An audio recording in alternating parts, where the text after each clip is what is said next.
Boa noite, meus irmãos. Boa noite, minhas irmãs.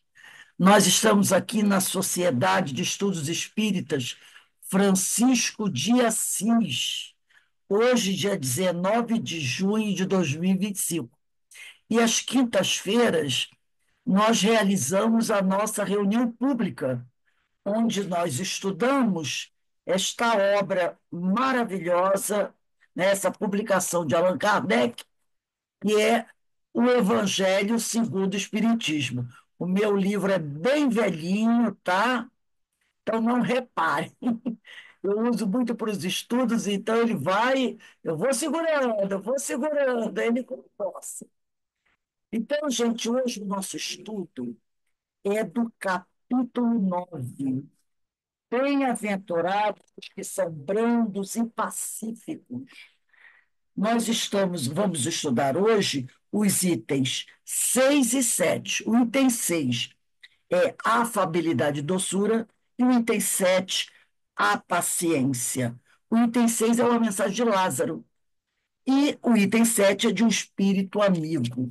E nós estamos recebendo o nosso irmão Márcio Godinho, que vai fazer esse estudo conosco do Evangelho. Márcio, por favor, liga seu microfone e diga de que casa espírita você trabalha aí no Rio de Janeiro. Olá, Rose, tudo bem? Consegue me ouvir bem? Estamos ouvindo bem, sim. Maravilha. Então, boa noite. Rose, a gente aqui é colaborador do Grupo Espírita Esperança em Cristo, aqui no Rio de Janeiro, em Vista Alegre. Ah, conheci em Vista Alegre, trabalhei Isso, anos em Cordovil, ali pertinho de Vista Alegre, perto do Cimento Irajá. isso, pertinho. Conheço ali, bem essa área. Foram 20 anos de trabalho ali. Eu morava em Jacarepaguá e trabalhava na Escola Municipal Alfredo Gomes, Isso, pastor daquele grupo de escolas que tem ali, né? E agora eu estou há 8 anos aqui em Petrópolis, onde nós temos a nossa casa. É muito bom receber você, Márcio. Espero que você possa estar mais vezes conosco.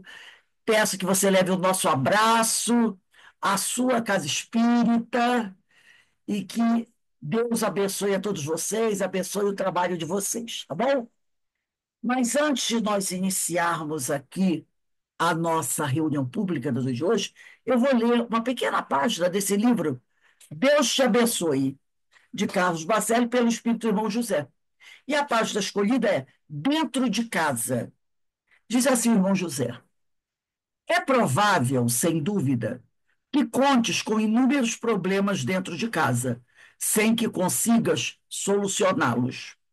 Leva, porém, em consideração que, muitas vezes, o não agravamento dessa ou daquela delicada situação familiar representa um auxílio efetivo com que esperas a intercessão do mais além.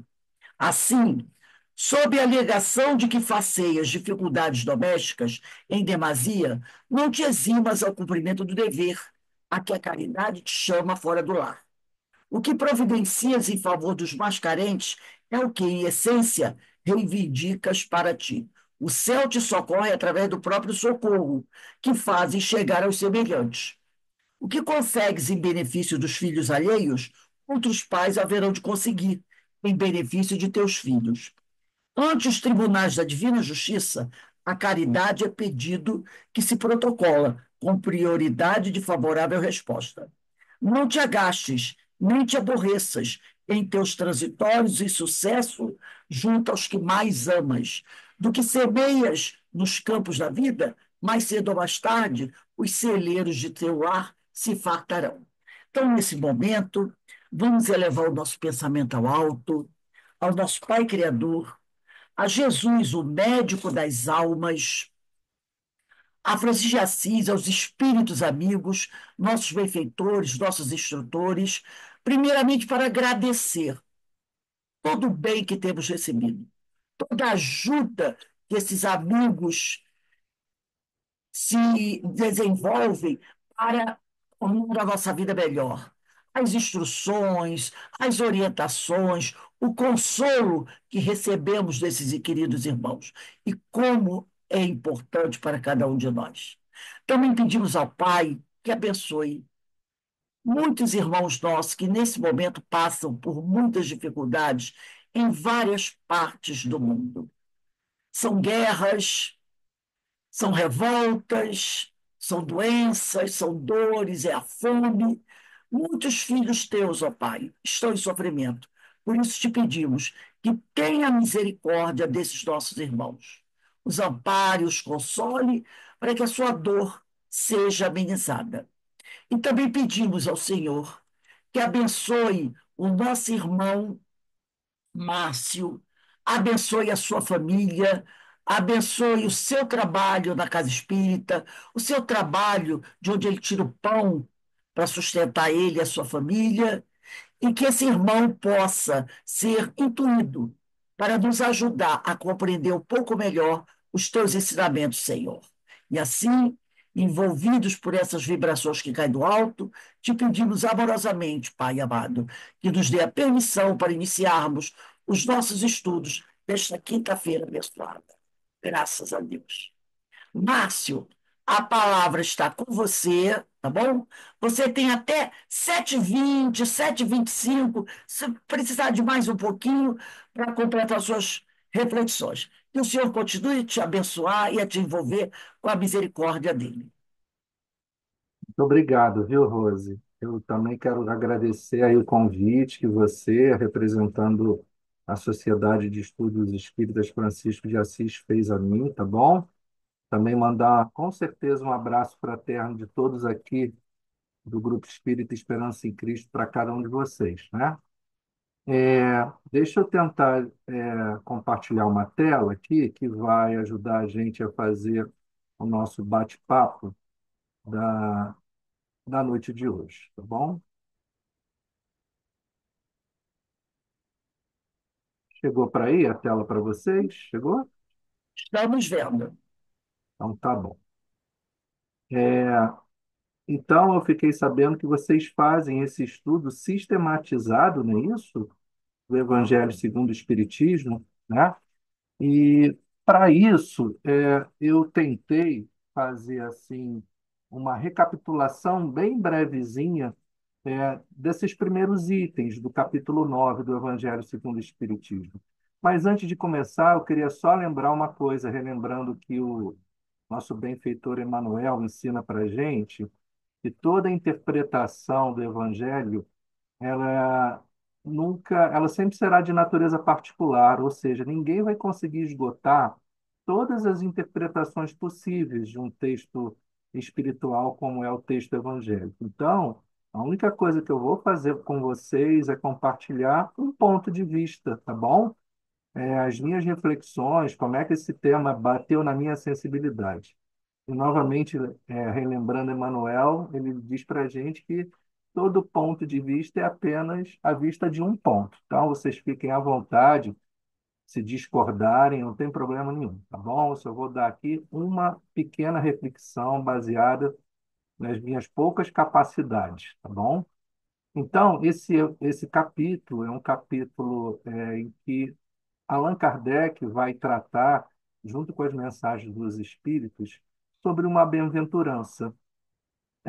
E ele encabeça o capítulo dizendo o seguinte: bem-aventurados aqueles que são brandos e pacíficos.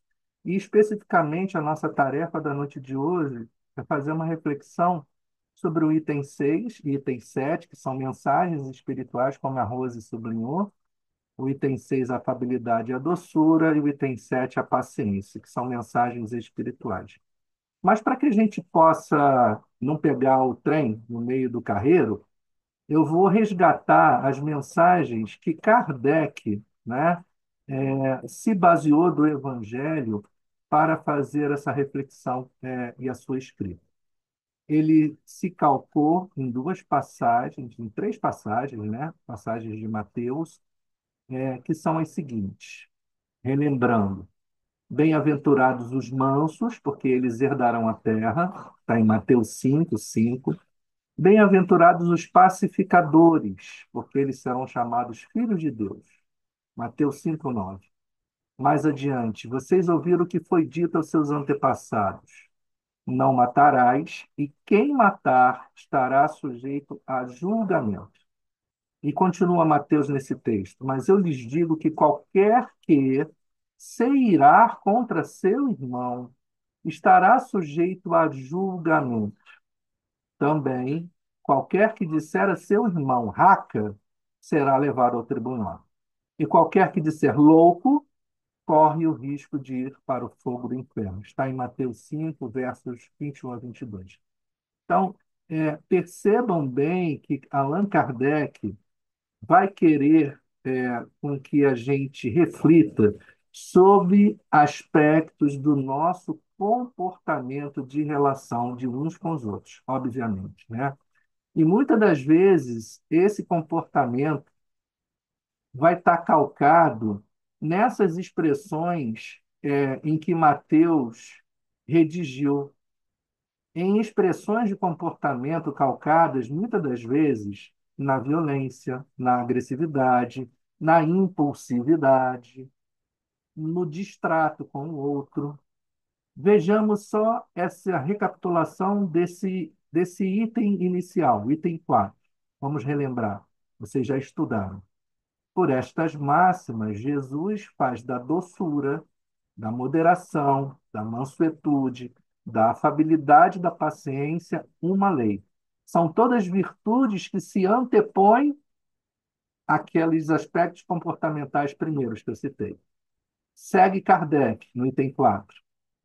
Condena, por conseguinte, a violência, a cólera e até toda expressão descortês que alguém possa usar para com o seu semelhante. Raca, entre os hebreus, era um termo desdenhoso, que significava homem que não vale nada, e se pronunciava cuspindo e virando para o lado a cabeça. Vai mesmo mais longe, pois que ameaça com o fogo do inferno aquele que disser a seu irmão, és louco. Então, são reflexões de Kardec. Então, na noite de hoje, eu achei muito interessante, viu? Para não dizer uma plena identificação da atuação dos amigos espirituais, a mensagem inicial que foi aberta pela Rose na noite de hoje. Porque é claro que qualquer tema evangélico, como é um roteiro de evolução espiritual, ele vai servir para qualquer faceta dos nossos relacionamentos. Relacionamento no trabalho, relacionamento na rua, na condução, mas qual é aquele ambiente primordial que Deus estipulou para a nossa educação, reeducação espiritual? O lar, o nosso convívio familiar. E quantas das vezes essas facetas do comportamento agressivo, violento, irascível, né? Do comportamento de distrato, ele não acontece na intimidade dos nossos lares. Façamos uma reflexão honesta com a gente. Muitas das vezes pode acontecer que um de nós possa ser vítima desses aspectos comportamentais mais violentos. E quantas das vezes, fazendo novamente uma autorreflexão muito transparente, quantas das vezes aquele homem velho que nós tanto insistimos de dizer que habita dentro de nós, ele irrompe em nosso comportamento no trato com o outro, com o familiar, de uma forma agressiva, violenta, irada, com desprezo. Não é verdade? Bem, então, o que que nós pensamos na noite de hoje para ilustrar exatamente essa introdução do capítulo 9? E olha que nós não chegamos nem nos capítulos da noite de hoje. Eu pensei em trazer para vocês uma historinha que está nesse livro aí, ó, Contos e Apólogos, da psicografia saudosa do Chico Xavier através do espírito Irmão X, a quem nós sabemos se tratar do escritor Humberto de Campos, né? E existe neste livro, no capítulo 28, um texto muito interessante, porque esse texto talvez reflita exatamente essa dificuldade desta prática da benevolência, da educação, do trato cortês, que não são nada mais do que expressões de amor ao próximo, que nós estamos exercitando ao longo da nossa jornada evolutiva. Diria novamente o benfeitor Emmanuel: nós carregamos dentro de nós ainda traços muito profundos da animalidade que nós abraçamos na nossa trajetória evolutiva. E só há pouco tempo estamos traçando, né, um roteiro de comportamento mais humanizado, mais afetivo, mais delicado, mais gentil. Então, nesse ponto, eu quero citar para vocês, para não perder a beleza do texto desse escritor de mão cheia, né? Ele é bem curtinho, que eu vou dizer para vocês que é o seguinte: eu gostaria que vocês prestassem bastante atenção para vocês perceberem que vejam como o que se relata nesse texto é bem o nosso drama evolutivo na área da benevolência e da irritabilidade.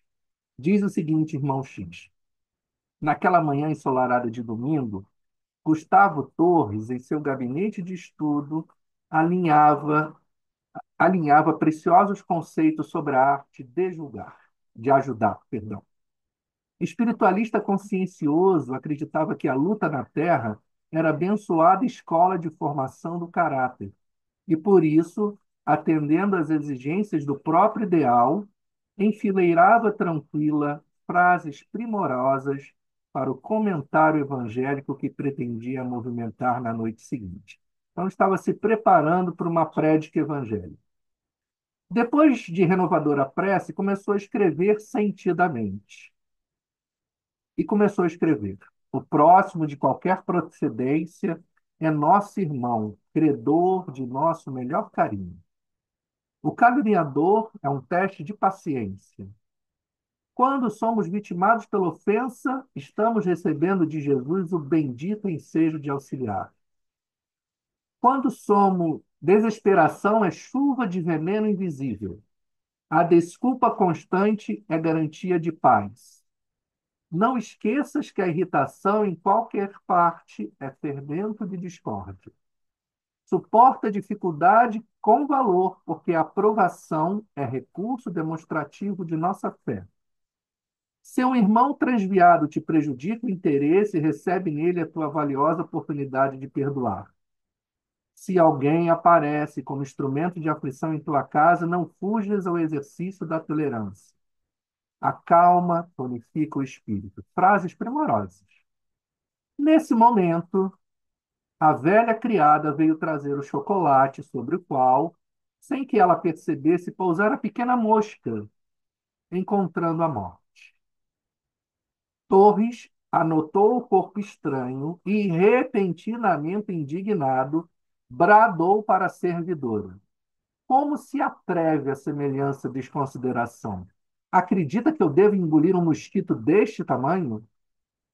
Impressionada com o golpe que o patrão vibrara na bandeja, a pobre mulher implorou: desculpe-me, senhor. A enfermidade ensombra meus olhos. Se é assim, falou áspero, fique sabendo que não preciso de empregados inúteis. O conferencista da arte de ajudar ainda não dera o incidente por terminado quando o recinto foi invadido pelo estrondo de um desmoronamento. O condutor de um caminhão de um lance infeliz arrojara a máquina sobre um dos muros da sua residência. A dona da casa desceu para a via, o dono da casa desceu para a via pública como se for atingido por um raio. Abeirou-se do motorista mal trajado e gritou colérico: criminoso, que fizeste? Senhor, rogou o mísero, perdoa-me o desastre. Pagarei as despesas da reconstrução. Tenho a cabeça tonta com a moléstia do meu filhinho que agoniza há muitos dias. Desgraçado, o problema é seu, mas o meu caso será entregue à polícia. E quando Torros Possesso usava o telefone, discando para o delegado de plantão, meninos curiosos invadiam-lhe o jardim bem tratado, esmagando a plantação de cravos que lhe exigira imenso trabalho na véspera. Exasperado, avançou para as crianças, ameaçando: vagabundos, larápios, rua, rua, fora daqui, fora daqui. Daí em instantes, policiais atenciosos cercavam-lhe o domicílio.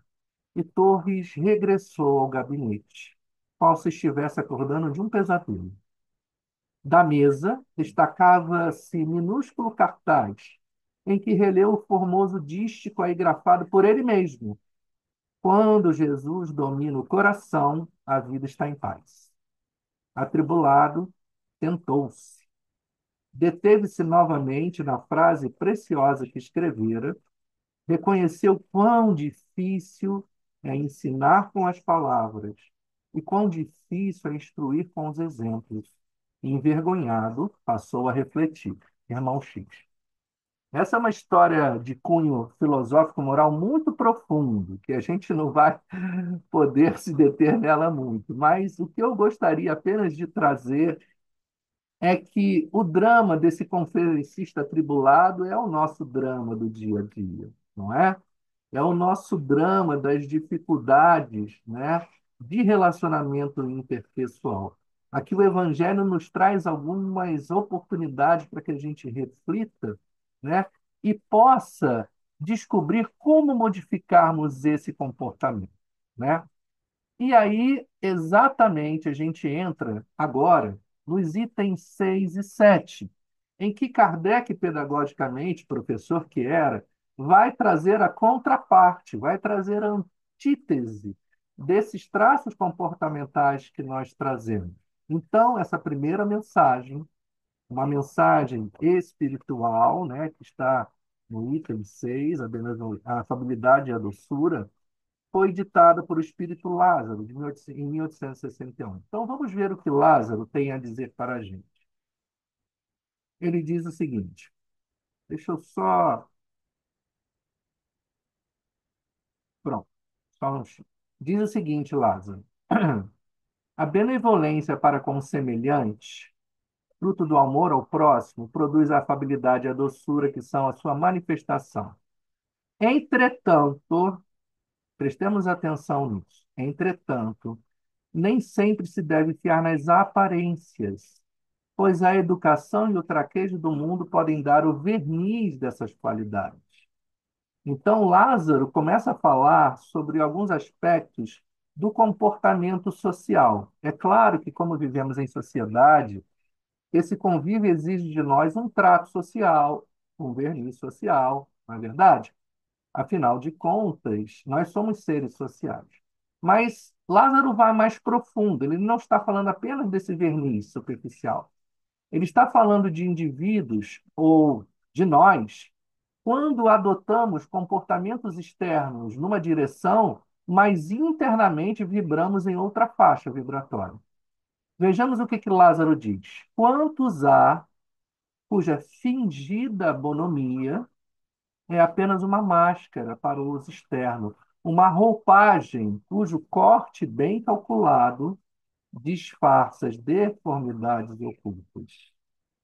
Isso é tão profundo, meus amigos, é tão sério, porque desde já a gente vai vendo de como nós devemos fazer uma reflexão muito profunda em olhar para dentro de nós e ver se aquilo que sai para fora da nossa boca ou através do nosso comportamento tem uma sintonia com aquilo que pensamos e sentimos. Vejamos o que Lázaro diz à frente. O mundo está cheio de pessoas que trazem um sorriso nos lábios e o veneno no coração, que são doces, contanto que ninguém as moleste, mas que mordem a menor contrariedade. Expressão forte de Lázaro, né? Morde a menor contrariedade. Cuja língua, dourada quando falam face a face, se transforma em dardo venenoso quando falam por trás.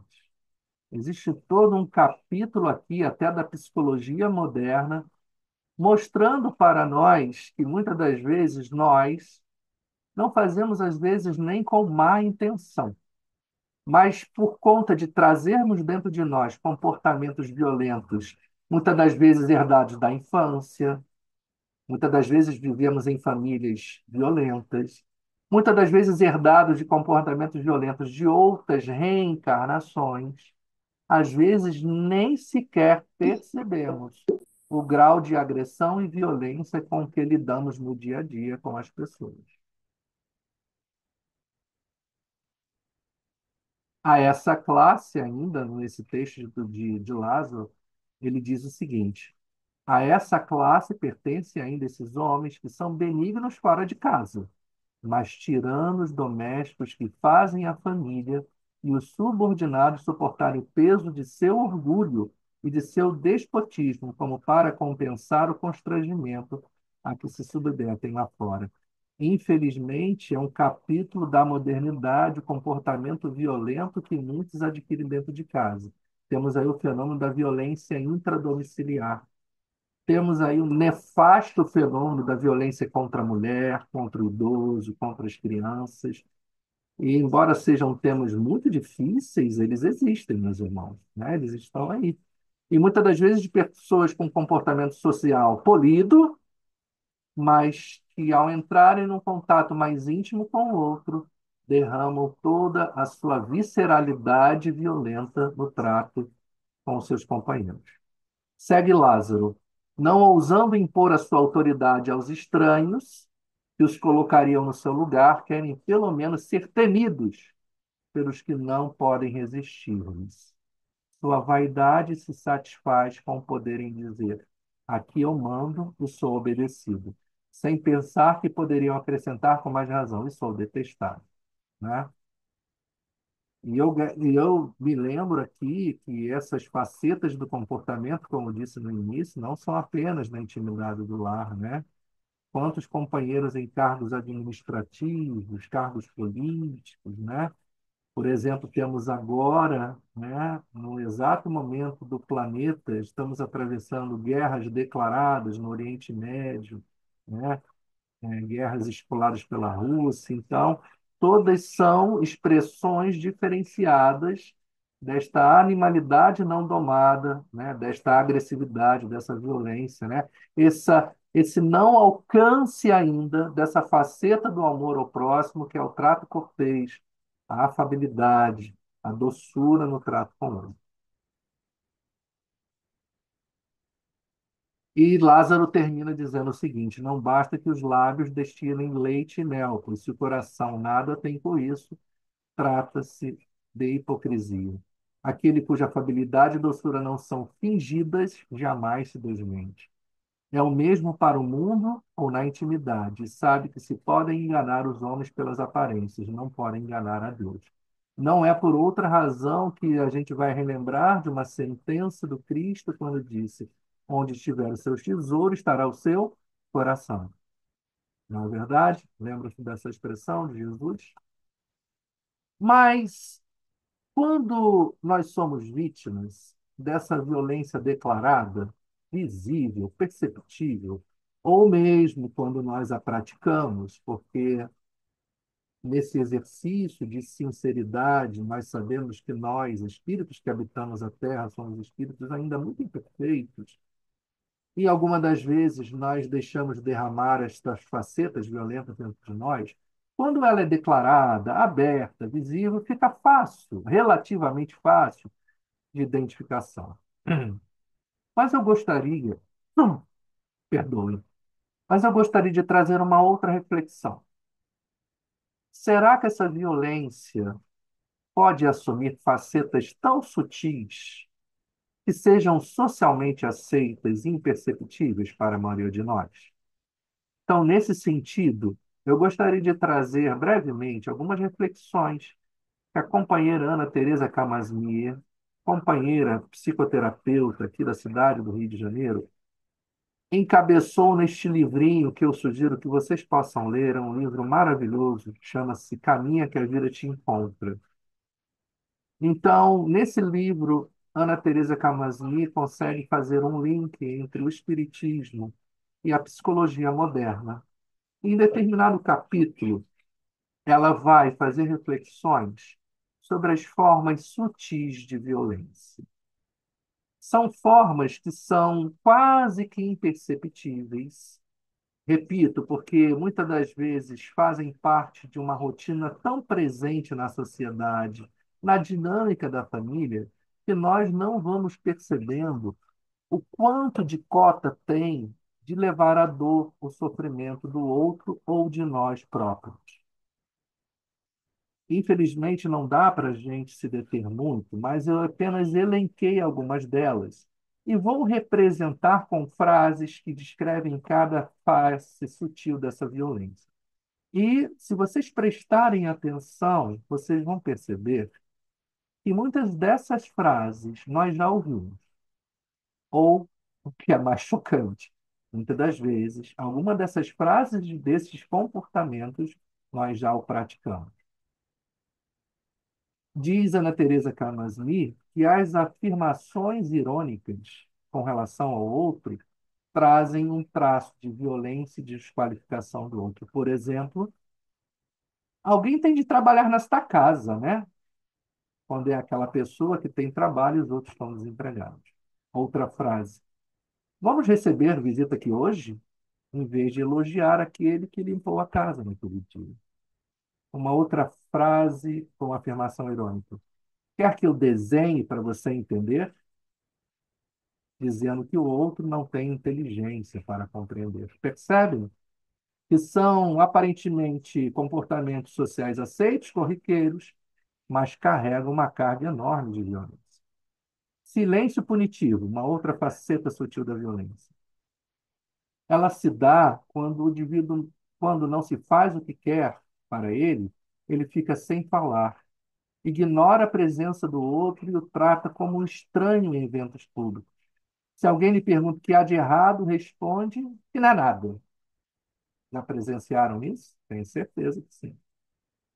Uma outra faceta do silêncio punitivo se dá quando a pessoa costuma expressar a sua contrariedade, seu poder, com o corpo em vez da fala. Por exemplo, batendo forte na mesa ou com expressões faciais desagradáveis.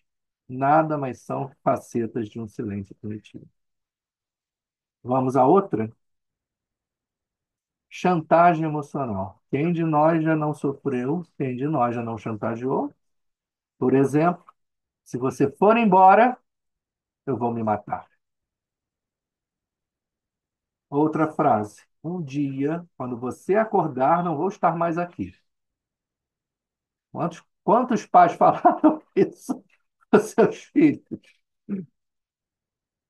Uma outra frase. É uma questão de tempo, hein? E você vai ver o que vai te acontecer. Agora, percebam bem, meus irmãos. Percebam que impacto se terá, por exemplo, na mente e na emotividade de uma criança de 5 anos. Já pararam para pensar? Outra chantagem emocional, ou a pessoa, aquela pessoa que sempre adoece quando o parceiro ou a parceira diz que vai viajar, mesmo que seja trabalho. Existe até um comportamento psicossomático de manipulação aí. Outra faceta de uma forma sutil de violência, controle financeiro autoritário. Por exemplo, quando alguém se refere ao outro dizendo: com que dinheiro você pagou isso? Quanto custou? Para que comprou isso? Às vezes de uma maneira totalmente inadequada. Ou, por exemplo, uma frase tão agressiva quanto essa: sou eu que pago a comida que você come. Parece a época da escravatura, né? Por exemplo, o indivíduo que deixa o mínimo de dinheiro possível para as despesas da casa e desqualifica o que foi comprado. Percebe? Os avarentos são craques em fazer isso. Ou então, depois de pagar algo que considera caro, avisa que quando chegar em casa, terá que ser recompensado. Parece chocante, né, meus amigos? Mas essas coisas acontecem. Ou, por exemplo, aquele indivíduo que esconde o valor do patrimônio do lar e anuncia a ameaça de escassez constantemente. Lembram do tio Patinhas? Quem é da época do tio Patinhas? Era trilhardário, mas vendia miséria para os outros. Bem, vamos à próxima faceta: cerceamento da liberdade. Você tem que me perguntar antes de marcar qualquer compromisso com alguém. E às vezes ele está se referindo a uma pessoa adulta. Com essa roupa você não sai. Para que se arrumar tanto? Você é uma pessoa casada. Olhem, meus amigos, que violência contém nessas expressões, nesse comportamento, né? Ou então o indivíduo que tranca a casa ou o carro impedindo o outro de sair e usa de ameaças verbais ou físicas, empurrões, beliscões e assim por diante. Percebem que a lista é grande e, às vezes, aquilo que eu citei são comportamentos muitas das vezes socialmente aceitos? Coisa muito comum hoje em dia, na época da internet, dos celulares, invasão de privacidade. Por exemplo, se você não me deixar ver seu celular é porque tem algo a esconder, mas o celular é do outro e ele tem a sua privacidade. Com quem você tanto conversa no celular? E assim vai. Distorção da realidade. Existe uma expressão em psicologia que se chama gaslighting, que é exatamente essa distorção da realidade. Ela acontece quando existe um relacionamento abusivo em que o indivíduo convence o outro de que aquilo que ele vê e sente não é real. E o outro fica totalmente perdido, acreditando que ele é louco, mas deixe estar que é uma pressão psicológica desempenhada por um companheiro, né? Ao sentir-se culpado, às vezes o indivíduo inverte a posição e aí ele se torna vítima na situação e esse relacionamento abusivo continua. Ele tenta fazer o outro pensar que ele que é um louco. Desqualificação de sentimentos. Quando percebe que o indivíduo feriu, diz: Ah, foi uma brincadeira. Você é muito sensível, você é muito dramático, não é para tanto. Mas aí a violência já aconteceu, a mágoa já aconteceu. Intimidação psicológica. Por exemplo, o indivíduo que faz comparações frequentes, sempre se referindo a outras pessoas sendo melhores. E isso, obviamente, é uma pressão psicológica negativa. Por exemplo, o indivíduo que se refere ao outro. Todo mundo sabe que você é louco. Quero ver você dar conta disso, daquilo, reafirmando a incapacidade do outro. Ninguém vai acreditar em você. E assim por diante. E por último, para encerrar essa lista pesada, difícil, as críticas destrutivas.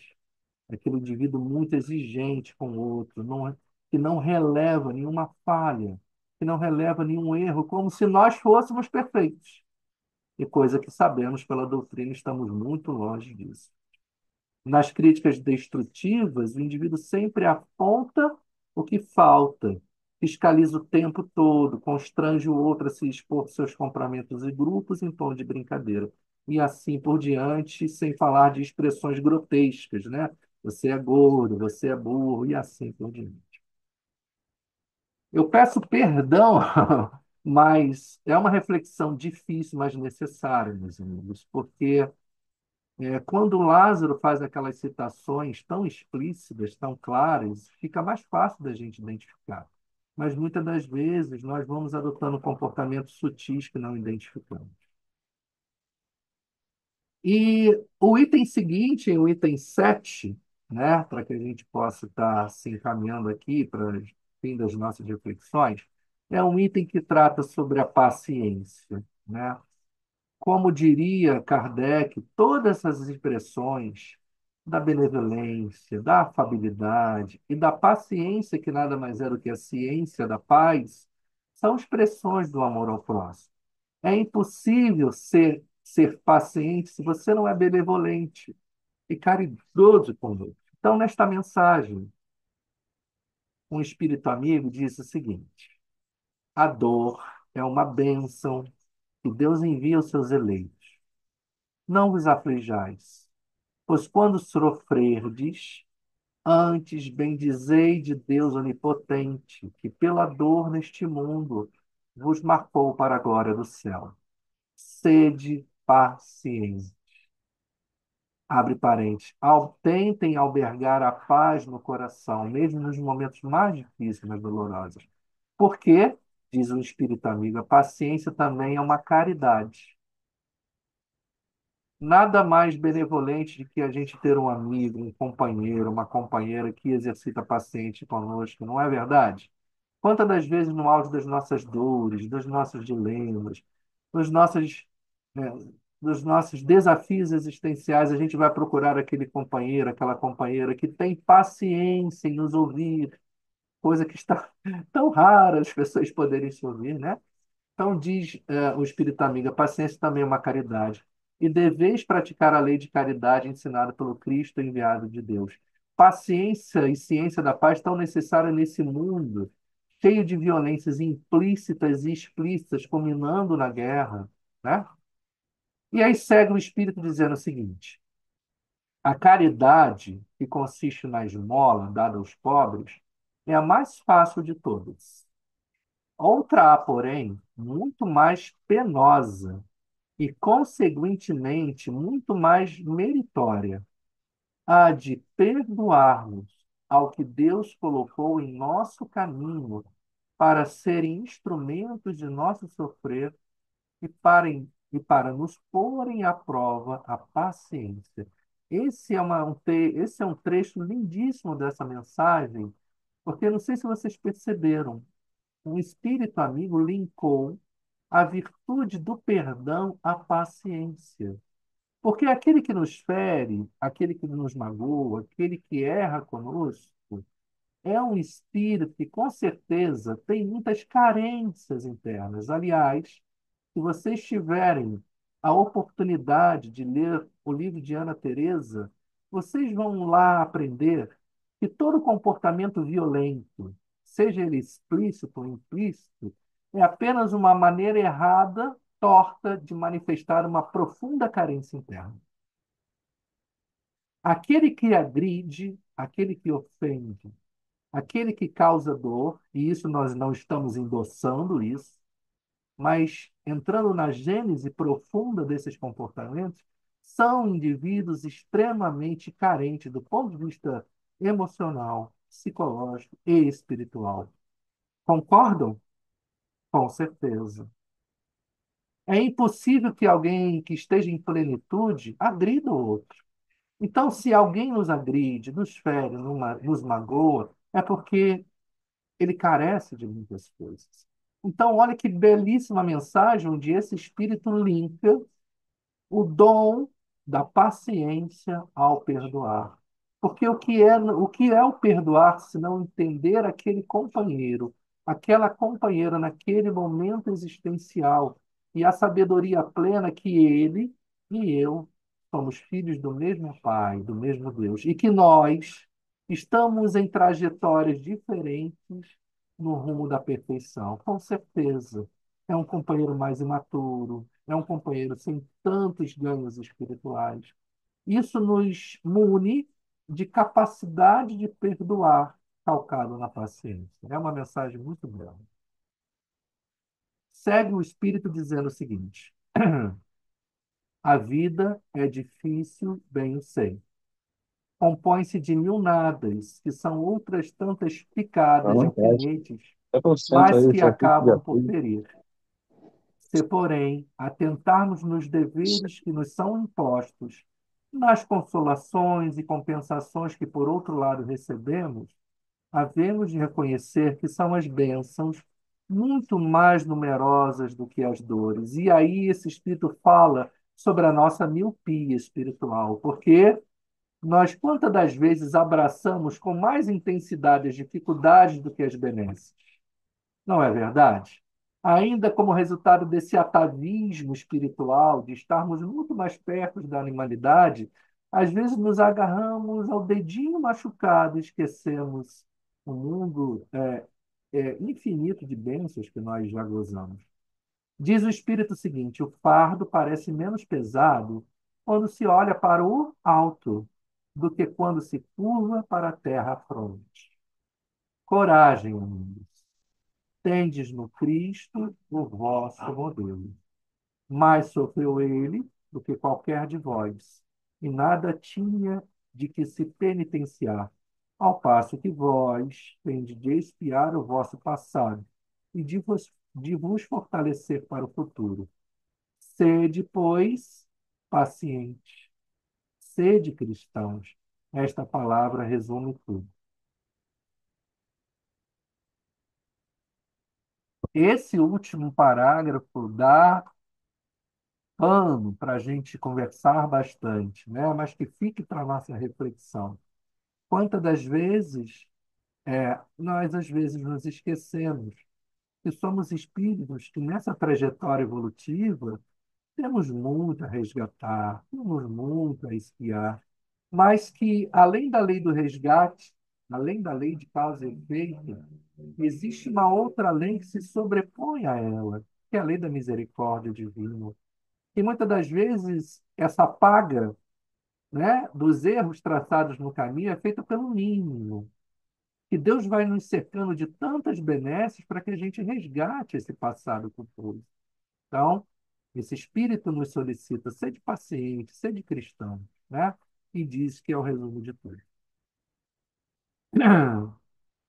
Para que a gente possa, então, terminar essa breve reflexão, humilde reflexão, e tentando linkar tudo isso que esse capítulo, até o item 7, nos trouxe, falando sobre ainda esse comportamento que nós estamos aí nessa trajetória de modificação, resultado dos nossos desvios do passado, da nossa normalidade, fazendo referência, então, à aquisição da benevolência, do perdão, da brandura, da gentileza, da cortesia, né? Que é traço daqueles que se miram no Cristo, ele que muitas das vezes foi enfático, foi direto, porém nunca faltou com a cortesia, com a educação, com o acolhimento, né? Lidava com indivíduos de todas as classes, poderosos, pobres, sempre num tom afetivo e acolhedor. Eu me lembrei de uma outra passagem, de um livrinho que está aí, ó, Retratos da Vida, pelo espírito que eu gosto muito da escrita dele, porque é cercado de humor, né? Que é o espírito de Cornélio Pires, tá bom? Novamente pela psicografia de Francisco Cândido Xavier. Então, com essas trovas de Cornélio Pires, eu gostaria de me despedir de vocês, agradecer a Rose o convite que me foi feito, tá bom? Fiquei muito feliz e que a gente possa fazer reflexões profundas acerca dos nossos comportamentos, porque doutrina espírita nada mais é do que cristianismo redivivo. E cristianismo redivivo nada mais é do que modificarmos os nossos padrões de comportamento inspirados no amor divino que foi exemplificado pelo Cristo. Então, eu gostaria de terminar citando Cornélio Pires, quando ele fala no Retratos da Vida, no capítulo 18, sobre essa luta, né? E ele intitula o seguinte: Lutas da Irritação. Em carta, você pergunta à prezada Rita Frazão como se anotam no além as lutas da irritação. Pode crer, a irritação, quando envolve a criatura, é um pedaço de caminho para a morte prematura. A cólera é sempre um mal, embora pareça um bem, espinheiro de azedume, não dá proveito a ninguém. São muitos casos graves que a fúria estende por si, tanto nos atos da terra quanto nos fatos daqui. Tanto se irava por nada, Nhotico das Candeias, que se matou sem querer, trancando sangue nas veias. Enravecido, Nhojuca, na roça dos enjeitados, morreu grudado na chusma de espíritos atrasados. Enfurecia-se à toa o nosso Carlos Monteiro. Ao irar-se no volante, rolou no despenhadeiro. Gritando desorientado contra a tia Felisbela, Inho Ramos morreu de um bife engastado na goela. Recorde o caso sabido de Aninha de Inho Vicente. Caiu e morreu com raiva num tacho de água fervente. Outra história muito triste, a morte de Adão Galeno. Cego de raiva trocou sal amargo por veneno. Sempre irritado na praça, Tião do Sítio da Lua, fazendo compras na loja, morreu de briga de rua. O outro caso doloroso de Chiquinha do Matos afogou-se na cisterna, querendo bater nos gatos. Nhatina, em fúria constante, na tapera do riacho, quando surrava um cachorro, pinou-se de escada abaixo. Derrame acabou com Júlio na fazenda da floresta. O pobre espantava as moscas com murros na própria testa. Tenha calma e tolerância. Não siga impulso violento. A cólera, em qualquer parte, é chuva de sofrimento. Irritação, fuja disso. Não se esqueça, minha irmã, ante os entraves de hoje, que a vida volta amanhã. Muito obrigado, amigos, pelo convite. Desejo que Jesus abençoe a todos nós, nos enriqueça de muita paciência, de muita benevolência, de muita cordialidade, para que a gente possa definitivamente contribuir para a instalação do reino de Deus aqui na Terra, como era a proposta do Cristo. Muito obrigado pela atenção. Obrigado, meu amigo. Realmente, né? Nós temos que tomar muito cuidado com essa irritação. Quantas pessoas, muitas vezes, levada por essa coisa que sobe, né? Assim que a gente fala, essa coisa que sobe e deixa o corpo tremendo, aí a pressão sobe, o açúcar sobe, e aí a pessoa pode ter um AVC, pode ter um infarto, por causa dessa irritação que muitas vezes nós nos deixamos levar. Então, realmente, essa mensagem de hoje é muito importante para todos nós. Principalmente nesse mundo que a gente vive, esse mundo tão agitado, né? Tão agitado. A pessoa acorda de manhã e, nos primeiros momentos dentro de casa, já se irrita, sai para a rua, o trânsito, que é um grande instrumento de irritação para muitas pessoas. E quando volta à noite, é uma coisa terrível, desconta toda aquela amargura do dia na família, que pode levar até uma tragédia. Então, às vezes, a gente precisa ouvir falar sobre isso. E esse texto do Cornélio Pires, maravilhoso, porque ele lendo ali, contando as coisas, a gente se coloca daquelas situações, não é? Então, eu só tenho que te agradecer muito por esse estudo, muito importante. O grupo da Casa de Francisco de Assis, com certeza gostou, eu gostei também muito, porque eu também sou uma pessoa muito agitada e às vezes eu tenho que aí devagar, vai devagar, porque para poder chegar, senão não chega, né? Então, é muito bom a gente ouvir falar sobre isso. É muito importante. A doutrina traz para a gente ensinamentos maravilhosos. Como eu te falei antes, leve o nosso abraço aos companheiros da sua casa espírita. E o Francisco de Assis, esse irmão amor, né, esse irmão leveza, possa envolver a todos nós e que possamos sempre seguir o exemplo do nosso mestre, como está lá na questão 625 de Livros dos Espíritos, né? Que ele seja o nosso guia, o nosso modelo. O guia, né, é aquele que a gente deve seguir, e modelo é o exemplo que nós devemos copiar. O amor de Jesus é a nossa segurança. Então vamos sempre buscar esse mestre maravilhoso que tanto nos ajuda, porque ele é o presente de Deus para todos nós. Então, meus irmãos, eu agradeço a presença de todos vocês aqui nessa noite. Realmente uma mensagem muito boa. E nós temos aqui dois companheiros, a Vânia, né? Eu vou pedir a Vânia para fazer a nossa prece de agradecimento. Vânia, você faz? Então, por favor, minha amiga, Faço sim, faço sim. É uma prece de agradecimento mesmo pelas reflexões. Amigo Jesus, como te agradecemos, Senhor, por estarmos aqui neste momento com tantas reflexões para o nosso dia a dia, o quanto precisamos observar o nosso comportamento, nossos pensamentos, para que possamos ter atitudes menos agressivas, menos violentas para conosco e para com os companheiros de convivência.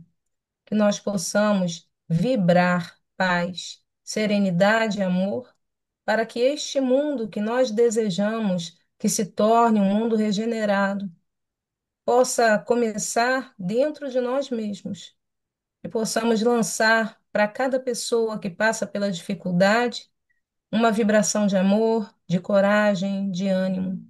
Envolva, Senhor, a todos os companheiros desta casa espírita, que eles possam perseverar no trabalho, perseverar nas atitudes de caridade. Envolva todos nós, Senhor. Ampara todos nós. E muito obrigada pela oportunidade da vida e pela oportunidade de, nesta existência, conhecermos um pouquinho, bem pouquinho, dos teus ensinamentos, mas nos esforçarmos a cada dia para nos tornarmos pessoas melhores. Permaneça, Senhor, conosco, com cada um de nós, nos encorajando para que a gente possa continuar nessa jornada, seguindo contigo, Mestre querido. Graças a Deus. Graças a Deus. Bem, meus irmãos, vamos aqui nos despedindo. Mais uma vez agradecendo a presença de todos, agradecendo a Deus que nos deu essa oportunidade. E que o Senhor continue a nos abençoar. E como diz Francis de Assis, paz e bem para todos. Tá? Tchau, gente. Tchau. Tchau, obrigado, gente. Um abraço. Boa noite a todos. Boa noite a todos. Boa É, noite. muito Boa obrigada. noite, obrigada.